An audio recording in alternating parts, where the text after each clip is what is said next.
So to start, I would like to start with back to 2020, play to earn was everywhere, right? So what do you think? Do you think that it delivered what it was expected? Play to earn. The question is for all of you. So Says, can you hear me? Oh, yeah. now there we go. Play to earn. Did it deliver what it promised? I'm not sure if there was any promise with like the rise of play to earn, but it didn't really like bring anything of substance forward in our industry, because ultimately everybody had to realize that a game doesn't really function if the primary purpose of its player base is to extract value at all times from that game, right? Like it doesn't make economical sense, and it turned out it really doesn't make economical sense. So has that lifted the gaming industry? I think maybe on the one hand side, yes, because there was learning, like that doesn't work. On the other hand side, I'd say it has done a bad job, because average Joe gamer, like the gamer that doesn't play for the crypto appeal of a game to begin with, has like read all the media and press and that hype about play to earn, and ultimately was like getting scared of crypto gaming, right? Like this play to earn thing, like what is that and why is that there? And that doesn't make any sense. And so I think it has actually done a bad job for the reputation of what web3 gaming is in the big scheme of things. Okay, thanks. And yeah, I can fully confirm that. And it just didn't only affect average gamers, it also affected video game developers and staff. I mean, when the news were coming out, colleagues and all around the world were basically saying, oh, don't touch this, this is fire, this is really bad stuff. They were using extreme words to describe why they don't want to touch it at all. And that's what came out of it, unfortunately, for the industry. Yeah, I would totally agree. I think Web3 gaming had a pretty rough start on gamers, and so I think it's just better if we just talk about gaming. We talk about different monetization models all the time. Of course, Web3 has unlocked some substantial brand new ways to monetize gaming, but let's play to have fun. That's the first and foremost direction that we should be taking as an industry. And gaming is a hero use case for a lot of brand new technologies. We've seen that with cloud gaming, we've seen that with e-commerce, we've seen that with monetization, we've seen that with advertising. And so we will see that with Web3, but let's take it from a play to have fun perspective. Okay, and from your perspective, Arron, how work well at Mythical? Well, so Web3 as a piece of technology that's amazing has really had us take a different look at monetization. From a marketplace standpoint, we have produced games and a marketplace to support those games. And what we've discovered is that when you enable games from the ground up, from the design up, to incorporate both primary sales, front list sales in the traditional sense, I'm making in-app purchases, as well as secondary market transactions, as well as the ability for people to treat their game items like consumer durables that they own, we've seen it lift. We've seen it lift the revenues for developers. We've seen it lift the value for players. What we've seen is, and we've seen this with our current game that's heading into its third season called NFL Rivals, is that it can, in fact, have a complete revenue lift of over 60%. And that's pretty astounding. In my 30 years in the games business, the only other time that I've seen that type of evolution occur was when mobile gaming really took off, and free-to-play as a method of joining game experiences and ecosystems really took off. And so I think we're just at the beginning of that right now. Thanks. Jens, this is for you. From the investment perspective, are people or companies still interested in investing in Web3? So I think the interest of investing in Web3 games companies has decreased over the last years. I think as a consequence of products in the sense of games, game experiences, just not producing great results. Great results in the first place by attracting gamers at scale, being a great entertainment product, and secondly, as a consequence of that, lifting like the underlying company or token so that there could be potentially financial returns. So I think there was a bit of a disillusionment in the space, in particular over the last years. Now, from a Bitcraft perspective, how we looked at the space and how we're investing in the space is a perspective of exactly what was described here, was the benefits of what blockchain technology, crypto technology brings to the table for better game experiences and how to potentially finance your game company. Now, the benefits of those trades do take time to play out in the right way. A game a great game takes between 2 and 5 years to be produced. Now, the underlying capabilities of blockchain technology that allow you to build a great game really only emerged in the last 6 years. So the ERC 721 token, most of you know when that was like coming together, that was 2018, right? And CryptoKitties actually, who knows CryptoKitties by the way? Should most, right? Exactly. So CryptoKitties was like a semi-game-esque experience. That was the trigger for ERC 721 to be adopted in Ethereum. Not only like being a draft and like a testing environment, which is great, right? You see game experiences pushing and advancing game technology, which has happened in other spaces as well. NVIDIA is a product of the games industry, by the way. So it's 6 years now that, a bit more than 6 years now, that we have like this advancement on the basis of blockchain technology that is the foundation for making gaming possible to begin with. Now, if you go back to what I said, between 2 to 5 years to create great games, like we're really just right now only at the point where somebody who invested into a great game business can see that game coming forward. And that is now the time where I feel like currently and in the next 2 or 3 years, we will see profoundly great game experiences enabled by Web3 technology with better user experience to it, hopefully the technology being fairly invisible so we don't alienate players. So I want to say, back to your question, sorry, I'm drifting off. I think the sentiment has been negative, but that is from investors. We see that a lot in the space, like crypto investors have fairly short-term views that are not necessarily compatible with how game development works. You can't expect great returns in just like 2 or 3 years, right? We need to think in 4, 5, 6, 7 years, and that's what we do at Bitcraft. And so I hope we'll see with the products we invested in the last 4 years in the space to see those great outcomes going forward right now. And that will inspire like investors to pick it up again and to go behind like actually well-designed and successful game tokens and invest in those companies. Okay, and would you say that maybe we have to wait some more years to really let gaming go mainstream? Well, I don't know. Like, if I'm a smart investor, then I look at the space right now and look at where it is, and then that's the time right now to do it, right? So I don't, waiting is never really a great option. Like, know how to play the space well and find the right companies. What do you think, Arron and... Well, I would say that gaming is definitely mainstream already. 250 billion a year. It's a pretty big industry. I've long believed that it's the hero use case for a lot of emerging technologies. We've seen that with cloud streaming, e-commerce, all that. But yes, I think that we are just at the beginning of seeing Web3 technology fundamentally change gaming. Just like social media fundamentally changed communication, I think we are going to see this in action. And many of the people on the stage right now have talked a lot about how that's going to come about. And I think we're probably just a couple of years away of seeing this really hit mainstream.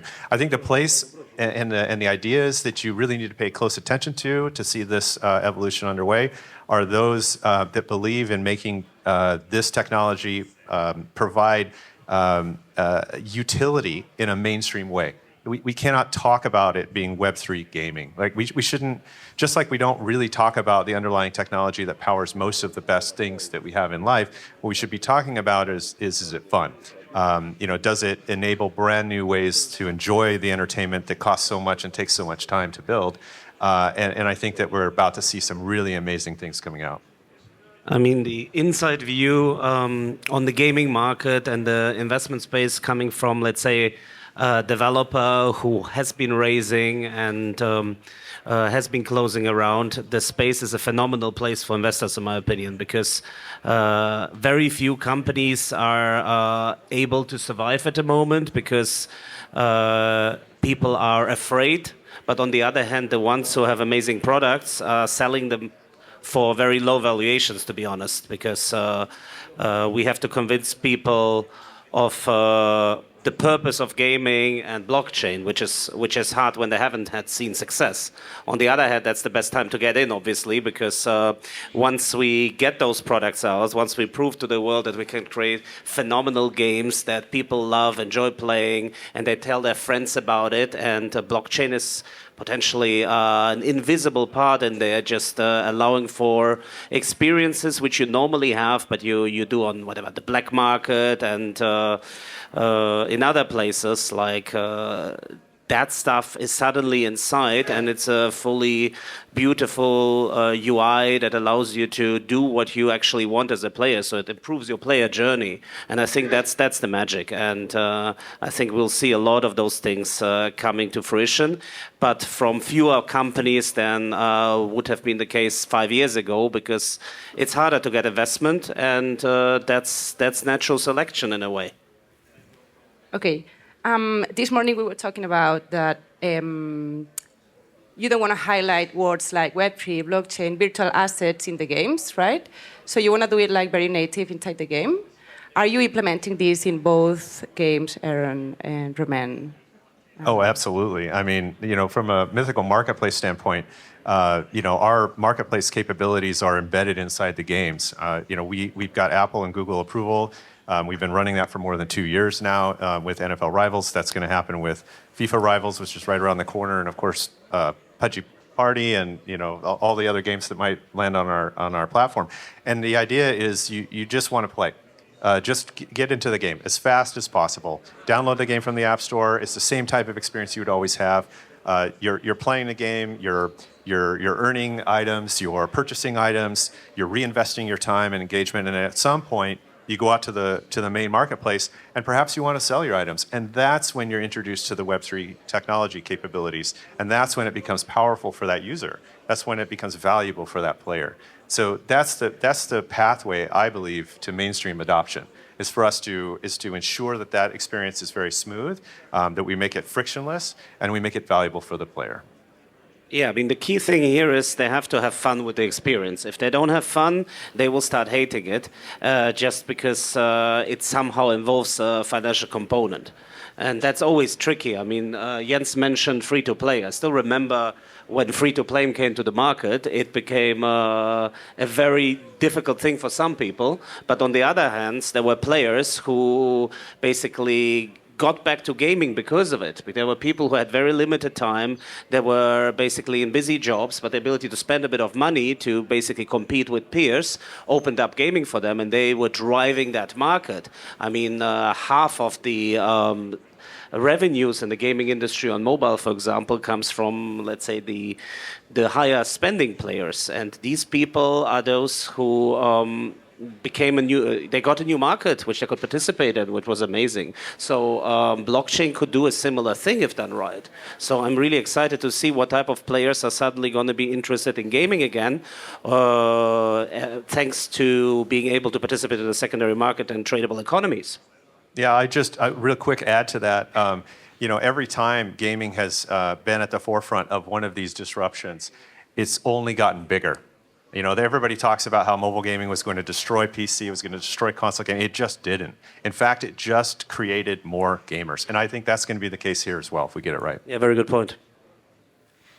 Okay, very interesting. Jens, to you, what makes you hesitate the most when you are looking for a project, company, an idea, a team, when it comes to investment? Sort of the inverse of what we just described at how it needs to look like, right? So I think the bad practices and I think the flawed conduct that we have seen in the last couple of years was companies designing around things that just don't make a lot of sense. Play to earn is a primary example of that. So if somebody designs around the wrong incentive and along the wrong motivation for players, that will fail. We have seen that more often than not, there was teams that would try to do these early NFT sales, right? Okay, we're building a game and everybody's excited. We build a lot of narrative. We build a Discord community, and then we make a token, an NFT sale early for items that you later on get in the game. By the way, that is nothing unusual when you go on Kickstarter, which is a prominent place to raise capital for a game. People would buy certain in-game assets to begin with, right? So it is something that we have seen in the non-Web3 world before, and there's interest for that. It can create a lot of interest from the community if they're able to tap early into the promise of what a game becomes. Unfortunately, the practice of most of the Web3 folks out there trying to build video games has been one where there was millions of dollars made with NFT pre-sales, and a lack of great product following through after that. Plus, oftentimes, these NFTs have been so deeply integrated into the game economy and with the promise of what they would represent in the game economy that the game in itself, I want to phrase it like accumulated debt by that. Debt means there is something that you ultimately have to solve for, which is you sold these items early, these NFTs early, and then the game launches, and those players have an unfair benefit, for example. And that is things that people didn't think through from the beginning on. These NFT pre-sale exercises were oftentimes looking like they were just like a way on how to just like get some more capital rather than an organic way of how to make the community more excited while potentially raising a bit more capital. So when we saw these things, they were clearly triggered by the motivation of, that's the crypto space. You can do the token and NFT thing and like take a lot of money, and then like everything else is like maybe after that, right? It's the wrong motivation to begin with. So if we see teams that think more like a web3 grifter play rather than I really want to build a great entertainment experience that's elevated by the technology, of course we run away, right? And I think that's probably the most prevalent trend. Secondly, I think we see a lot of teams that just look at fundraising the wrong way too short-sighted about the partners they pick, they surround themselves with, as well as runway they plan, the actual capital requirement of building an IP. So we like to see teams that are very clear about what is my capital requirements, how much do I have to raise, have I built in the right contingencies, have I surrounded myself with the right capital partners to actually give me a higher probability to succeed. Okay, thank you. I would like to, both of you, talk about a little bit about the new things that are coming in your companies. Only the things that you can, of course, explain now. Sure. So from other side, we are actually demoing an old version of our game here outside of the conference. You can have a look. You see it running on the screen, and if you can find Joachim, he has a few mobile phones, so you can play. The game is a cross-platform game, so you can play it both on mobile and PC. But at the moment, we're focusing on the mobile version, specifically Android. And at the end of summer, we are planning our second playtest, and we're going to be inviting a few people to join. So if you're interested, let me know, and you can sign up and take it for a test spin. And yeah, we're very excited about the playtest and the future the game brings, because I think it looks beautiful, and there's so much we want to bring to life. And in terms of background of the game, it's an action RPG, which is one of the hardest genres to tackle, especially as a Western developer. There were not many successful cases. And we are combining it with mythologies. So think about you play a god, and then you can interact with other players playing different gods, and you can jump from one mythology to another, so from Nordic to Mayan to African to Japanese, and you can even acquire skills and dress up. So it's the dress basically your character, different equipment. So it's going to be really epic and cool, and I'm looking forward to share a little bit of the experience with you and our first fans. Yeah, it's a great game. I nearly broke my thumbs last week playing on one of the playtests. You were good, but I think John was better. I was ready to buy some stuff to make my performance better. No, action RPG, I'll build off of that for just a moment. Action RPG is an untapped market for us, from an advanced economic model perspective in this new version of gaming. So we're excited about what you guys are working on. We're going to support some of that work with the Mythical Marketplace to help try to make sure that we've got, we're putting those building blocks together for that ecosystem.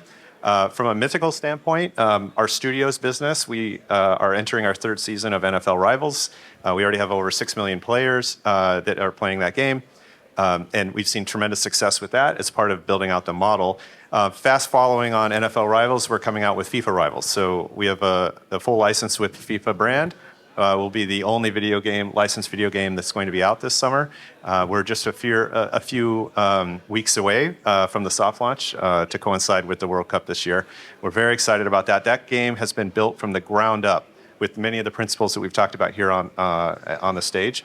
And the team that's been working on it has been working together for more than 8 years. So those are recipes for success from our standpoint.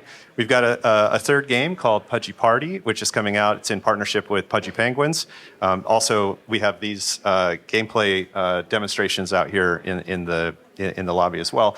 And that's more of a, think of it as Stumble Guys, Fall Guys, casual party game. So we're not just sticking with the sports titles. We're sticking with the type of play style that drives engagement over long periods of time and that supports advanced marketplace capabilities. And lastly, the Mythical Marketplace is now ready for third parties. So games like Spectarium and others can take advantage of the technology that we built to support the games that we produced. Great, thank you. I think we're running out of time. I like the way that Ursula did it. In 20 seconds, if you want to close a little bit the panel on what you think. 20 seconds. Well, I'm looking at the charts, and I think I would be ecstatic if we were $200 away from Bitcoin and $100,000. That was my hope this morning. I sit on the panel and we cracked that again.